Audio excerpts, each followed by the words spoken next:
Oh, hey guys. So obviously the truck's fixed.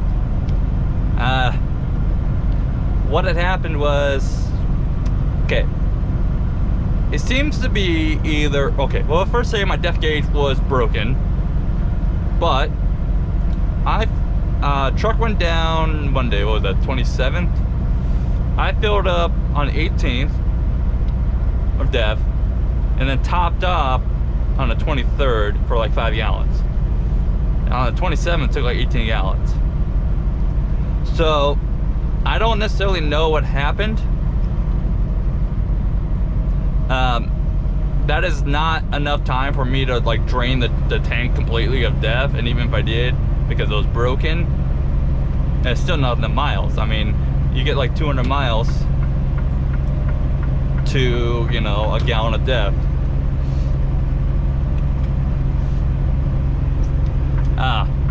I'm just east of Cabbage, climbing Meacham. Supposedly we need chains. This is pavement. I'm not ripping up my chains or my truck by running chains on pavement. That is only dusting snow on the road. I'm 40,000 pounds, and well, chain area is full because this shut down earlier, so people slept by parking in the chain area. So no enforcement means I'm not sitting out in the street to fucking put chains on, especially when I'm seeing pavement. And I got traction, so I'm just keeping it going. But so something on the depth tank did break. I don't know if it leaked out or not. It's possible. I mean, going through equivalent of 23 gallons in less than 9 days is insane. Because that's, you know, if you do 200 miles per gallon, that's like the minimum pretty much. That is, well, unless you do a regen and you use a little bit more. But even then, I mean, you should get at least 3,600 miles out of, I have a 25 gallon tank. So 20 gallons, my light comes on saying, you know, low dev, and it gives me an alert. My depth, I thought it was a little weird. My depth gauge, it was moving, just barely moved in like 2 days. But I mean, I just filled it.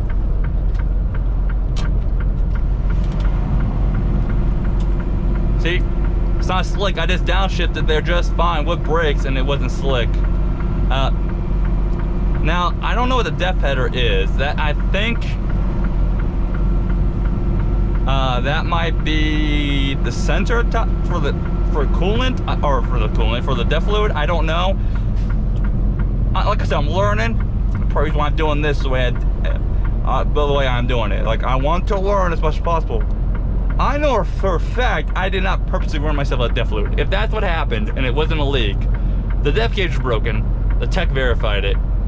It even says on the actual like sheet that, you know, when they inspect it, get depth tank empty, visually inspect depth gauge showed full.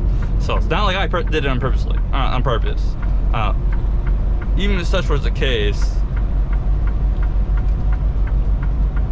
I mean, why would I purposely run my truck out of depth? That's just asking for an expensive lesson. It's dumb of me to do that. He's running chains. You can hear him. But why? I mean, this is not chain up air. This is not chain up. This is fucking pavement. Look, I'm jaking just fine. No traction issues. It is slowing me down. I turned the jake on a 56. Yeah, oh my god, look at this crazy maniac driving fucking fast. Look, I slowed down 5 just by jaking. It's not slick.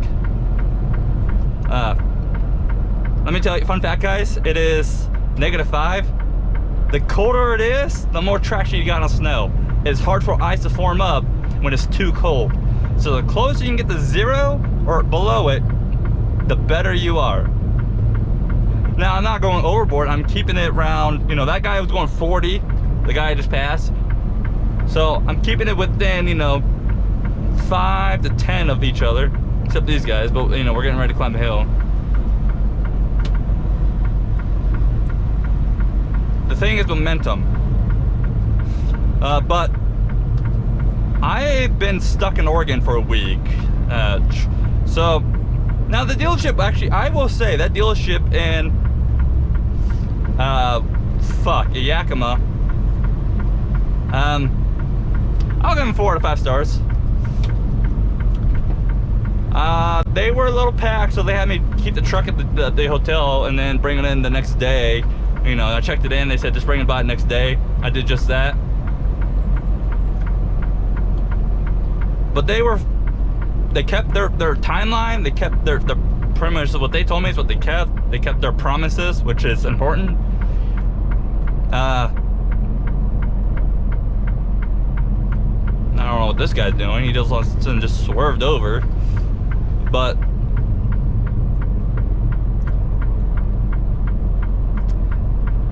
I'm gonna slow down a little bit here because I'm getting ready to go down a hill.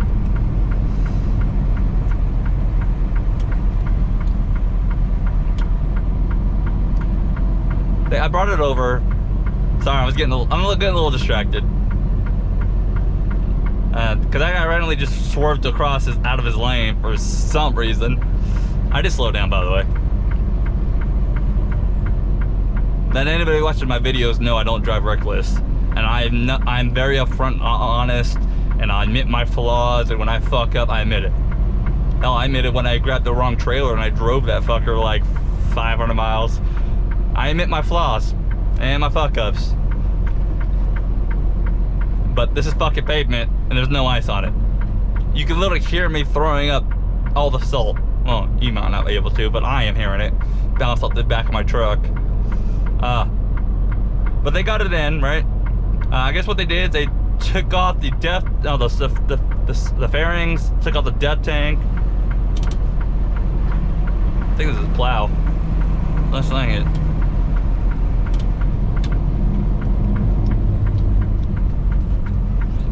Something. I don't know. I'll find out what lane's he in. It could be in this lane. But they took out the fairing, took out the depth tank. I need to Google what a depth header is. I believe that's the sensor. But that sounds a little weird. I don't know. If it was a sensor, why couldn't they just call it, I keep trying to say coolant, but depth level sensor, like, that would make more sense. I don't know, if you guys know what a depth header is, just fucking post it in the comment. Oh, that's right. Oh, they got the big machines out here, okay.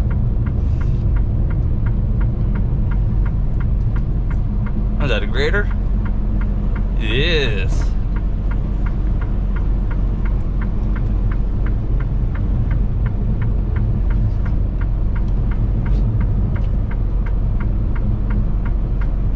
Yeah, but see, it is not slick. And I do periodic tests, so it's not like I'm just cruising along hoping for the best. Like, I do test. But like I said though, so pretty much, what's going on over here?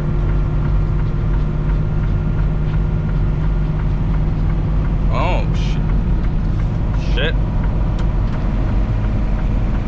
But pretty much, sorry, getting distracted. But the drier the snow is, yes, this does matter. This does matter. Not all snow is slick, not all ice is slick. Just because there's snow on the ground, it can still be almost dry. The reason why I say that, and those who grew up in winter environments, meaning more than north, like the snow you get in Flagstaff, it doesn't get cold enough down there or California for this to apply. But Oregon does, Washington does. The colder it gets with the drier snow, meaning it's very not a lot of fluff. It's more like a powder. Well, I mean, all snow is powder, but when you look at a snowflake, you can see the moisture in it. So if there's not a lot of moisture and it's cold, it's not slick. It's almost like sand, almost. Now, ice will form. It will take a little bit longer for that ice to form, but it will form. But you can also generally go faster on that snow. That doesn't mean just go reckless on it. The snow you should be scared of is the late season and early season. Meaning it's like pretty much freezing or just slightly above it. It's very soggy, very wet and heavy snow. Look at me trying to combine words, trying to create new words on the go. And that's the snow you should be scared of. I'm not necessarily like petrified you're going like 10, 15. I'm just saying respect that snow the most, because that is the snow that is, out of all the snow, prone to grabbing you. I don't mean grab you, I mean it grabs your wheels because your wheels having to work through it and pull you off the road. Because it actually has weight to it. And even snow tires don't work just fine in that, but the snow tires still don't like that snow because they have to push it. It's like a saw blade. Think of it like a saw blade cutting the wood. The harder it has to work, the more chance you have for a kickback, right? For the blade they want to kick back at. Or kick back out.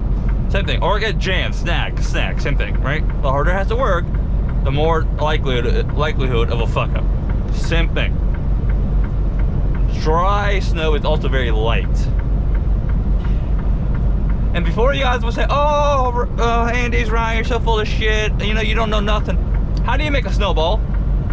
The same concept that winter tires use. Make a snowball by picking up snow, with the moisture included, packing the snow together, or squeezing the water out. Snow sticks on snow.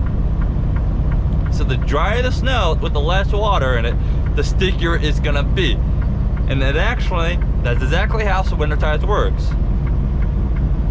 Snow gets packed into the grooves of winter tires, the water gets squeezed out, the snow in those grooves compact and stick to the snow already on the road. Hopefully some of you guys learned something. So yes, just because the snow on the ground, which, look at all this fucking pavement, that black streak you're seeing, that tells you possibility of ice. That's not guaranteed though. Like, that is not guaranteed to be ice. So, yes, there you go. I hope I taught somebody something. And the reason why I consider myself very, very lucky to grow up in Wyoming and have been able and have the experience from growing up in Wyoming to know I can drive through any winter condition with or without eyesight. Because big problem in Wyoming is whiteouts of the wind. Even in this truck, I went through Wyoming. You guys have already seen the dash clip or I think you might have seen the dash clip by now. But I have had snow up to here, you know, blowing snow, right? Across my top of my forehead. Can't see through that. How do you stay on the road? Well, for one, if I can't see the reflectors on the post, that's determining how fast I go. If I can see the reflectors on the post, I mean that I have at least 100 feet of visibility. If I can't see, the rumble strips. Sit on them. I'm not talking about go all the way up the road. Put a set of tires on the rumbles. Why you do this? Well, you know, if you always hear the rumble, you're on the road, right? Okay, what if you can't find the rumble? The rumble is like Missouri is the edge of the road, or it's on the white line, or you know, because some states put they fucking rumble on the edge of the road. Well, listen to the sound your tires make. Nice. Yeah, that's why I don't chain. I'm not tearing out my chains. He's sparking from chains. But if you can hear, I don't know, the more you pay attention to it, the more you'll realize what I'm saying is true. Notice I'm slowing down for this, guys. Like, I have traction, I just don't want any of them to pop out in front of me. They're also all chained up, which is fucking stupid. Why are you chained up on dry pavement? Like, if I'm jaking, you have traction. Now, if you're light, yeah, possible. But I mean, then again, if you give the option to truckers, they're always going to choose the wrong one. Oh, like chains recommended. Okay, that means if you think you might have traction issues, put them on, right? But some fuckers be like, oh, chains recommended? I'm not chained in, even though I'm empty, and then cause issues. But for example, a dirty ice has, I don't know, it's like a rumble. Okay, slick ice is always gonna growl. It's always gonna make a growl. I don't know how best to explain it. It's like the more, just pay attention. Like, if you don't believe me, pay attention. When you're going across snow, when you're going across road, when you're going across ice, listen to the sound your tires makes. Your tires will tell you everything before your eyes do. Like, they will. It's not like I'm just pulling shit on my ass. Like, trust me, pay attention. Oh, it's snowing here. All right. But pay attention, and you'll see this for yourself.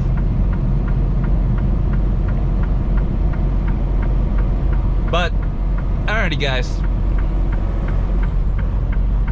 I will catch you next time. You guys stay safe out there, and remember, any traffic is too much traffic. Bye.